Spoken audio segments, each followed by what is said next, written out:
வணக்கம். சீதா ஸ்பீச்சஸ். இன்றைக்கி வந்து super singer junior 11 June 27 Saturday அன்றைக்கி எபிசோட் 15. இன்றைக்கி என்ன நடந்தது அப்படின்னு சொல்கிறேன். இன்றைக்கி வந்து பட்டிக்காடு வர்சஸ் பட்டணம் அப்படின்னு வச்சுக்கலாம். பட்டிக்காடு வந்து இமான், பட்டணம் வந்து அனுராதா அப்படின்னு சொன்னாங்க. ஸோ அதுக்கு ஏற்ற மாதிரி அவங்க ரெண்டு பேரும் வேட்டி சட்டை ப்ளஸ் மாடர்ன் ட்ரெஸ்ஸில் அனுராதா வந்திருந்தாங்க. ஸோ இப்போ ஃபஸ்ட்டு வந்து இதில் என்ன வச்சுருக்காங்கன்னா ஒரு ட்ராஃபி வச்சுருக்குறாங்க. ஸோ யார் நல்லா பாடுறாங்களோ அவங்களுக்கு அந்த ட்ராஃபி போகும். அப்படியே மாறி மாறி பாடிட்டே வருவாங்க ரெண்டு குழுவிலையும். கடைசியில் யாருக்கு அந்த ட்ராஃபி போக போகுது அப்படின்றது தான் போட்டி அப்படின்னு வச்சுருக்குறாங்க.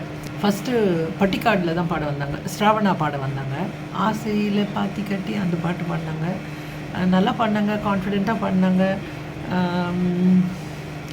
ரொம்ப ஒன்றும் தடுமாற்றம் இல்லை, நல்லா பாடினாங்க. பாட்டில் ஒன்றும் பெரிய பிரச்சனை வரல. அவங்க சித்ரா கூட சொன்னாங்க, ரொம்ப நல்லா பாடினேன் அப்படின்னு தான் சொன்னாங்க. நீ ஏன் டான்ஸ் ஆடுறதுக்கு மட்டும் தங்கி ஆடினேன் அப்படின்ற மாதிரி சொன்னாங்க. பட் வந்து என்ன சொல்லிட்டாங்கன்னா, இது வந்து 6th ரவுண்ட் வந்துட்டோம், அதனால் இனிமேல் ரொம்ப ஸ்ட்ரிக்டாக தான் பார்க்க போகிறோம். நல்லா பாடினேன், பட் வந்து கோல்டன் பஸர் கொடுக்குற அளவு இல்லை, இன்னும் நல்லா இம்ப்ரூவ் பண்ணணும் நீ அப்படின்ற மாதிரி சொல்லிட்டாங்க. எல்லோரும் 3 பேருமே அதே தான் சொன்னாங்க. அடுத்தது வந்து பட்டினம் அப்படின்னு சொல்லிட்டு லயா கார்த்திக் வந்தாங்க. லயா கார்த்திக் எப்போவுமே ரொம்ப கான்ஃபிடெண்ட்டாக பாடுவாங்க, அதில் அவங்களுக்கு பிரச்சனை கிடையாது, நல்லா பாடுவாங்க. இன்றைக்கும் நல்லா பாடினாங்க. அவங்க ரொம்ப கான்ஃபிடெண்ட்டாக பண்ணாங்க. ப்ளஸ் டான்ஸ் மூமெண்ட்ஸ் எல்லாமே, எமோஷன்ஸ் எல்லாமே நல்லா தான் இருந்தது.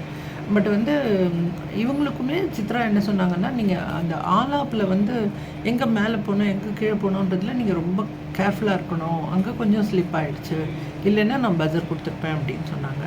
ஸோ இவங்களுக்குமே கோல்டன் பஸர் கிடைக்கல. அடுத்தது வந்து டூயட் ரவுண்ட் வந்துட்டாங்க. 2 பேர் டூயட்டாக ஒரு பர்ஃபார்மன்ஸ் கொடுக்குறேன்னு சொல்லிட்டு வந்திருக்காங்க. சர்வேஷன் பொன்னிஸ்ட்ரி.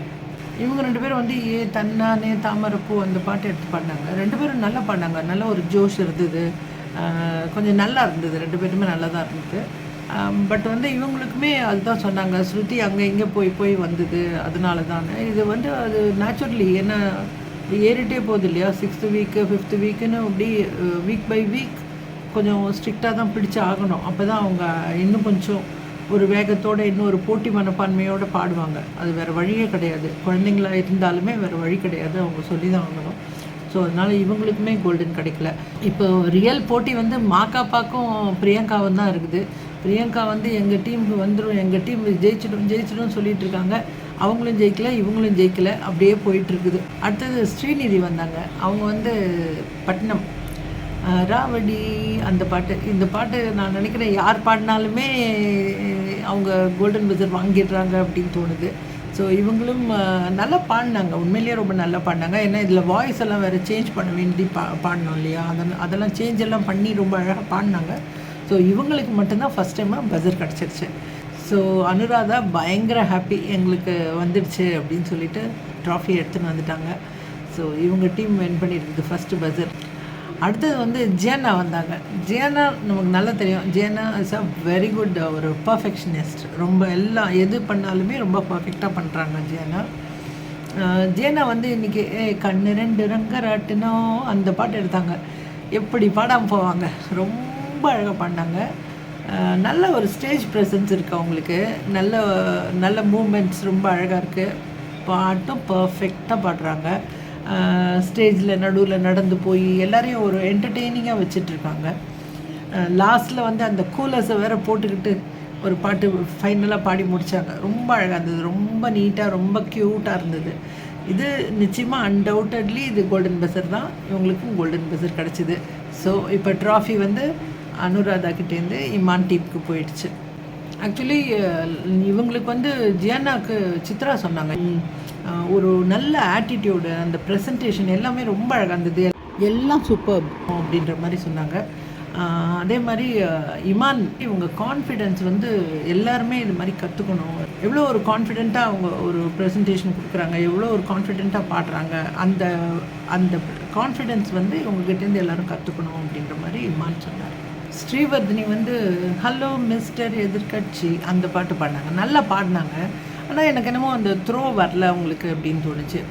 பாட்டுனால தான் பாடினாங்க, பட் எனக்கு வந்து ஏதோ ஒரு லேக்கிங் அப்படின்ற மாதிரி தோணுச்சு. அவங்க என்ன சொன்னாங்க, அனுராதா சொன்னாங்க சில இடங்களில் ஸ்ருதி சேரல அப்படின்னு சொன்னாங்க. சித்ராம்மா வந்து சில இடங்களில் சேரலை, டோட்டலாக நல்லா இருந்தது, பட் சில இடங்களில் சேரலை அப்படின்னு சொன்னாங்க. ஸோ அதனால் இவங்களுக்கு கோல்டன் கொடுக்கப்படலை. அடுத்தது வந்து வைஷ்ணவன் பாட வந்தார். கலைவாணியோ ராணியோ அவள் தான் யாரோ, அந்த பாட்டு பாடினார். ரொம்ப அழகாக பாடினார். எனக்கு ரொம்ப ரொம்ப பிடிச்சிருந்தது. ரொம்ப சோல்ஃபுல்லாக இருந்தது, ரொம்ப அழகாக, எமோஷன்ஸ்லாம் ரொம்ப அழகாக இருந்தது, நீட்டாக பாடினார்.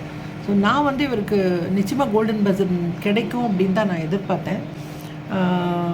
பட் வந்து அவங்க என்ன சொன்னாங்கன்னா, ரொம்ப நல்லா பண்ணீங்க, ஒரே ஒரு இடத்துல தான் மிஸ் பண்ணிட்டீங்க அப்படின்னு சொன்னாங்க. அது திருப்பி பாட சொன்னால் அவங்கெல்லாம் எல்லாருமே அந்த ஒரு இடத்துல மிஸ் பண்ணாங்க, 2 இடத்துல மிஸ் பண்ணாங்கன்னு திருப்பி பாட சொல்லும்போது ரொம்ப அழகாக பாடிடுறாங்க. அந்த ஃப்ளோவில் வரும்போது அது ஏதோ ஒரு சின்ன தப்பாகி போயிடுது. குழந்தைங்க தானே.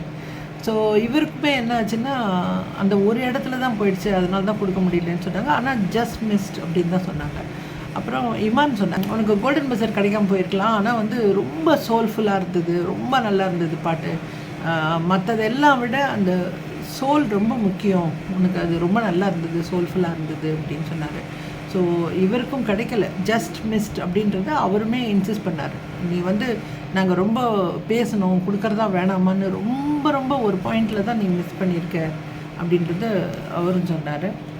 அடுத்ததாக அனுராதா டீம், பட்னம் டீம், அது சார்பாக இவங்களும் டியோ வந்தாங்க.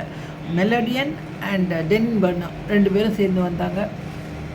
2 குட்டி 2 சேர்ந்து பாடின பாட்டு வந்து காசு மேலே காசு வந்து அது அது யாரா கமலஹாசன், யாரா பிரபுதேவான்னு கேட்டாங்க. அதுக்கு அது வேறு சொல்கிறாரு. மெலடியன் வந்து கமலஹாசனா, அவர் வந்து டெனின் பர்னு தான் பிரபுதேவாவா அப்படின்னு சொல்லிட்டு ரொம்ப க்யூட்டாக இருந்தது. அப்படியே அதாவது இது ஒரு காம்படிஷன் மாதிரி ஆயிடுச்சு. மெலடியன் பண்ணால் அதை விட பெட்டராக பண்ணோன்னு இவர் பாடுறாரு.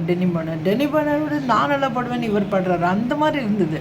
அப்படியே போட்டி போட்டுட்டு அதே மாதிரி ஒரு பாட்டு கற்றுக்கிட்டு வந்து பாடுற மாதிரி இல்லை, 2 பேரும் ஃபன் பண்ணுற மாதிரி அப்படியே ஜாலியாக பாடுறாங்க, என்ன மாதிரி டான்ஸ் ஆடுறாங்க. ரொம்ப க்யூட்டாக இருந்தது, பார்க்குறதுக்கு வந்து ரொம்ப எனர்ஜெட்டிக்காக இருந்தது. எல்லாருமே டான்ஸ் பண்ணாங்க. அந்த அளவுக்கு இந்த பாட்டு வந்து அப்படியே ஸ்ட்ரெயிட் பாட்டு கிடையாது, இல்லை நடுவில் வந்து ஒரு டைலாக் மாதிரி வரும், சின்ன குட்டி குட்டியாக விஷயங்கள் நிறைய இருக்கும். அதில் எல்லாமே ரொம்ப அழகாக பண்ணாங்க. ஸோ சித்ராமா என்ன பண்ணாங்க, கொடுத்துடலான்னு சொல்லிட்டு கோல்டன் சொல்லிட்டாங்க, இது வந்து உங்கள் பர்ஃபார்மன்ஸ் என்டர்டெயின்மெண்ட்டுக்காக தான் நான் இதை கொடுக்குறேன் அப்படின்னு சொல்லிட்டு அங்கங்கே ஸ்ருதி போச்சு. அப்படி இது வந்து இவ்வளோ வாரம் வந்துட்டோம், இனிமே இது மாதிரி இந்த மாதிரி நடக்கவே கூடாது, ஆனால் இது ரொம்ப நல்லா இருந்தது, கொடுத்துட்டோம் அப்படின்னு சொன்னாங்க. அதான் சொன்னாங்க, உங்களோட எனர்ஜிக்காக தான் நான் கொடுத்துருக்கேன், சுற்றி பார்த்துக்கணும் அப்படின்னு சொல்லிட்டாங்க. ஸோ எல்லாருக்குமே பாராட்டு மழை. ஸோ கோல்டன் பஸர் கடைசியாக அனுராதா டீமுக்கு டெனின் பர்னோ அண்ட் மெலடியன் சேர்ந்து கொடுத்துருக்காங்க. இதுக்கு நடுவில் நிறைய ஃபன் எலிமெண்ட்ஸ் போயிட்டே தான் இருக்குது, அதனால் சொல்ல முடியல. ரொம்ப சிரிச்சுக்கிட்டே தான் நான் இதெல்லாம் பார்க்குறேன், ஏன்னா ரொம்ப என்ஜாயபுளாக இருக்குது. அதுவும் இந்த மெலடியன், இந்த டெனின் பர்னோ அப்பா, ஜியானாவோட அப்பா, இவங்கெல்லாம் வந்தால் ரொம்ப அப்படியே ஒரு ஜாலியாக ஆக்கிடுறாங்க, நல்லா கொண்டு போயிடுறாங்க. பிரியங்கா அண்ட் மாக்காப்பா இவங்க எல்லாருமே சேர்ந்து ஒரு பெரிய என்டர்டெயின்மெண்ட்டாக மாற்றிடுறாங்க. இதை ரொம்ப நல்லா இருந்தது பார்க்குறதுக்கு. இன்றைக்குமே ரொம்ப சாட்டிஸ்ஃபைடாக இருந்தது, ரொம்ப ஹாப்பியாக நான் பார்த்தேன். இது வந்து உண்மையாக ஒரு என்ஜாய்மெண்ட் தான். இது வாட்ச் பண்ணுறது வந்து ரொம்ப என்ஜாயபுளாக இருக்குது. ஸோ இப்போ நாளைக்கு தான் வந்து தெரியும் யார் வந்து ட்ராஃபியை வின் பண்ண போகிறாங்கன்றது யாரும் தெரியும், யார் கோல்டன் வாய்ஸ் ஆஃப் த வீக்ன்றதும் நாளைக்கு தான் தெரியும். நிறையா பேர் கோல்டன் வாங்கிறதுக்காக நாளைக்கு ரொம்ப காத்துட்ருக்காங்க.